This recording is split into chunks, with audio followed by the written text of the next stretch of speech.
which is seriously okay. Floating point addition or subtraction algorithm.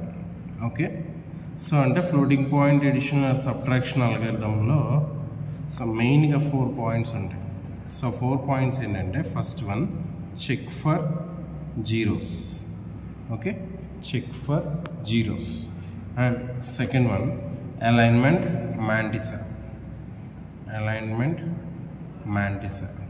and third one perform either addition or subtraction. Okay, and addition gaani subtraction gaani perform. And fourth one normalize the result. Okay, so దీంట్లో first step ఏంటంటే check for zeros, అంటే జీరోస్ని check చేసుకోవాలి. So ఎక్కడ check చేసుకోవాలంటే రిజిస్టర్స్లో check చేసుకోవాలి. So what is a register? So register is nothing but a temporary storage location. Register అనేది ఎందుకు యూజ్ అవుతుంది అంటే it's used for maintain the temporary storage. So basically what we are perform in the system, so those are based upon the accumulator use చేసుకుంటాం. అలాగే ఇంకో register ఏమి వాడతాం అంటే బిఆర్ రిజిస్టర్ వాడతాం, అంటే బఫర్ రిజిస్టర్. ఇదేమో అక్యూములేటర్, ఇదేమో buffer register. Okay, for example first of all we're verifying whether AC equal to 0 or not. ఒకవేళ కనుక ఏసీ ఈక్వల్ టు 0 అయ్యిందనుకోండి, అలాగే బిఆర్ ఈక్వల్ టు కూడా 0 అయ్యిందనుకోండి, అంటే మనం ఏదో యాడ్ చేద్దాం అనుకున్నాం. ఫర్ ఎగ్జాంపుల్ దీంట్లో 5 ఉంది, దీంట్లో 6 ఉంది. ఓకేనా, కానీ ఒరిజినల్గా ఏసీలో 0 ఉంది, బీఆర్లో 0 ఉంది. So if you are adding this one AC plus BR equal to 0, so there is no need to again perform either addition or subtraction. So first ఈ కేస్ వర్క్ అవుతుందా లేదా చెక్ చేసుకోవాలి. ఓకే, తర్వాత రెండోది AC equal to 0 and BR equal to not 0 అయిందనుకోండి, అంటే అక్యూములేటర్లోనేమో 0 content ఉంది, బీఆర్లోనేమో non 0 ఉంది. అప్పుడు ఒకవేళ కనుక మనం ఏసీ ప్లస్ బీఆర్ చేసాం అనుకోండి, రిజల్ట్ ఏమొస్తుంది? అక్యూములేటర్లో బీఆర్ డేటా వచ్చి స్టోర్ అవుతుంది, అంటే బఫర్ రిజిస్టర్లో ఉన్న డేటా వచ్చి అక్యూములేటర్లో స్టోర్ అవుతుంది. ఓకే, థర్డ్ కేస్ ఒకవేళ AC equal to not equal to 0 అయింది, but BR equal to 0. Okay, బీఆర్లో డేటా లేదు, బట్ ఏసీలో 0 ఉంది. అప్పుడు మనం ఏసీ ప్లస్ బీఆర్ చేసాం అనుకోండి, అప్పుడు ఏసీలో ఏ డేటా ఉంటుంది? ఏసీనే ఉంటుంది. ఓకేనా, అలాగే ఫోర్త్ వన్ ఏంటంటే ఎప్పుడు మనం పెర్ఫామ్ చేయాలంటే ఏసీ నాట్ ఈక్వల్ టు 0 అవ్వాలి, బీఆర్ నాట్ ఈక్వల్ టు 0 అవ్వాలి. అప్పుడు మాత్రమే we're able to perform the either AC plus BR or AC minus BR. So whatever it may be the operation, the result will be stored in the AC only accumulator. This is the first. Okay, second step alignment mantissa. So alignment mantissa అంటే ఏంటంటే, so బేసిక్గా floating point representation వచ్చేటప్పటికి so మనం represent చేసేది ఎలా ఉంటుంది అంటే mantissa into base power exponent. This is the format to representing the floating point numbers. Okay, అయితే ఫర్ ఎగ్జాంపుల్ ఇప్పుడు ఎలా ఉందనుకోండి 0.5632 ఇంటూ 10 పవర్ క్యూబ్. సో ఈ 5632 అనేది మాంటిసా అవుతుంది. ఓకే, అలాగే ఈ 10 అనేది బేస్ అవుతుంది, ఈ పవర్ 3 అనేది ఎక్స్పోనెంట్ అవుతుంది. ఓకే, ఇప్పుడు మనం తీసుకునేది ఎలా ఉండాలంటే ఇది మాంటిసా, ఇది బేస్, ఇది ఎక్స్పోనెంట్ అలా ఉండాలి. ఫర్ ఎగ్జాంపుల్ నేను అక్యూములేటర్లో ఒక కంటెంట్ తీసుకుంటున్నాను. ఫర్ ఎగ్జాంపుల్ అక్యూములేటర్లో ఏ కంటెంట్ తీసుకున్నానంటే 0.385412 ఇంటూ 10 పవర్ క్యూబ్ అని ఒకటి తీసుకున్నాను. అలాగే బీఆర్లో కూడా ఒక కంటెంట్ తీసుకున్నాం 0.1234 okay 0.1234 into 10 to the power of -1 అన్నట్టు తీసుకున్నాం. ఓకే, ఇప్పుడు మనం కనుక అబ్జర్వ్ చేస్తే మనం అబ్జర్వ్ చేస్తే these 2 powers are not equal because this is 3 and this is -1. So what is the difference between these two? 4. ఓకేనా, ఎందుకంటే ఇది 3, ఇది -1 కదా, అంటే ఇది 0కి రావాలి ప్లస్ 1 2 3 అంటే మొత్తం డిఫరెన్స్ వచ్చి 4 రావాలి. So we're having the 2 options. ఒకటి ఏంటంటే దీన్ని తగ్గించుకోవాలి, అంటే ఒక ఆప్షన్ ఏంటంటే ఏసీలో కంటెంట్ని డిక్రీజ్ చేయాలి, ఏసీలో ఉన్న కంటెంట్ని డిక్రీజ్ చేసుకోవాలి పవర్. లేదు రెండో అప్రోచ్ ఏంటంటే బీఆర్ కంటెంట్ని ఇంక్రీజ్ చేసుకోవాలి power.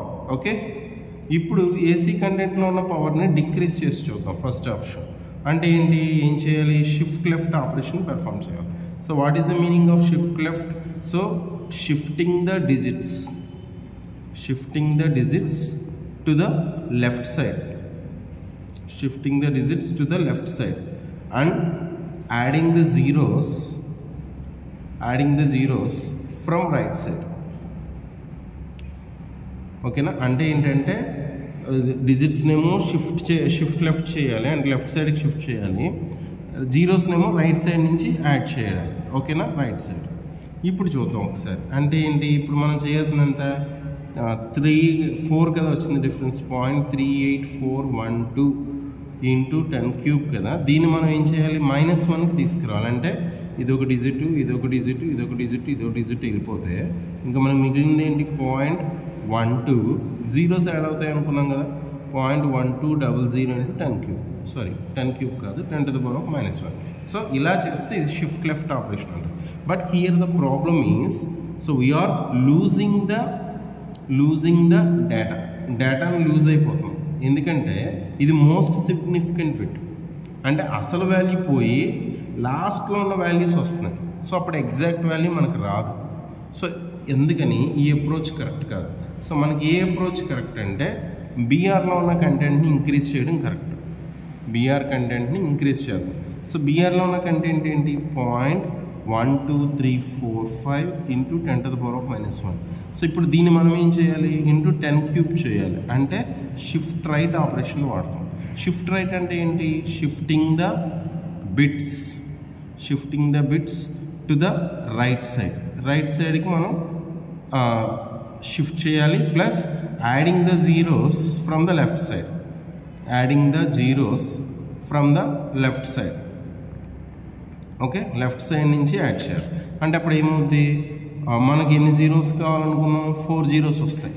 So 1 1 2 3 4 1 2, okay, 1 2 into 10 to the power of cube. So ఇలా మనం కన్వర్ట్ చేసుకుంటాం.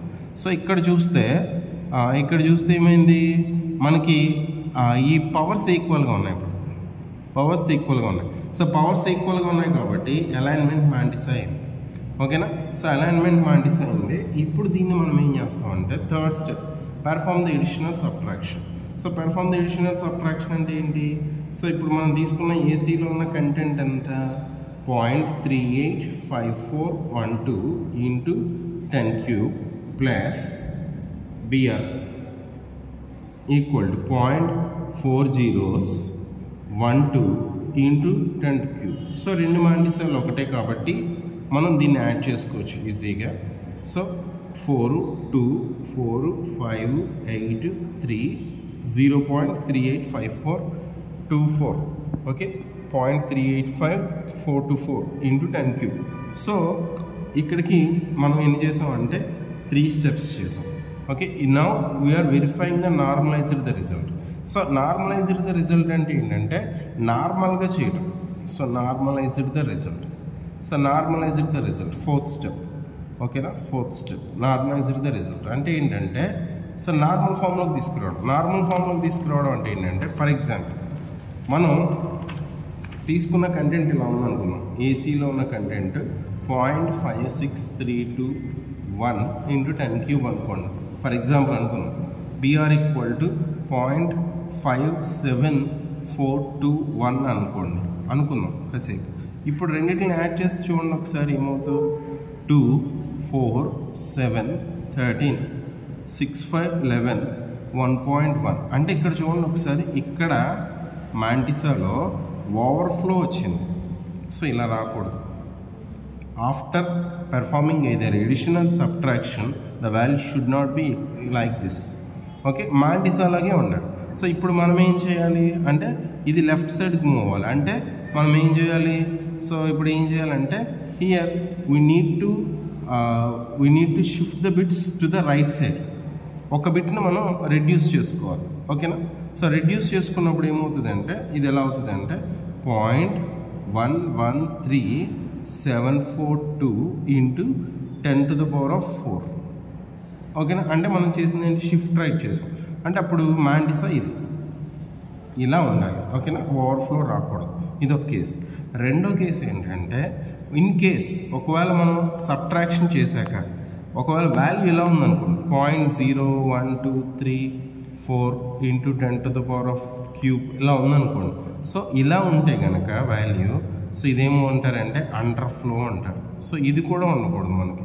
సో అప్పుడు మనం ఏం చేయాలంటే షిఫ్ట్ లెఫ్ట్ చేసుకోవాలి. అప్పుడు ఏమవుద్ది 0.1234 ఇంటూ 10⁻², ఎందుకంటే మనం ఒకటి తగ్గించాం కాబట్టి ఇక్కడ 0 వస్తుంది, యాడ్ అవుతుంది. సో ఇలా మనం వచ్చిన రిజల్ట్ని ఏం చేయాలంటే నార్మలైజ్ చేసుకోవాలి, ఓకేనా. ఈ 4 స్టెప్స్ కూడా మనం ఫాలో అవుతాం అల్గారిథంలో. ఫస్ట్ ఏం చేస్తామంటే జీరోస్ ఏసీలో ఉన్నాయా బీఆర్లో ఉన్నాయా అది చెక్ చేసుకుంటాం. సెకండ్ రెండింటి పవర్ ఈక్వల్ చేస్తాం. మూడోది ఎడిషన్ ఆర్ సబ్ట్రాక్షన్ చేస్తాం. నాలుగోది ఎప్పుడు కూడా ఏంటంటే at any time of the situation you should not lose the most significant bit value. Most significant bit value పోకూడదు.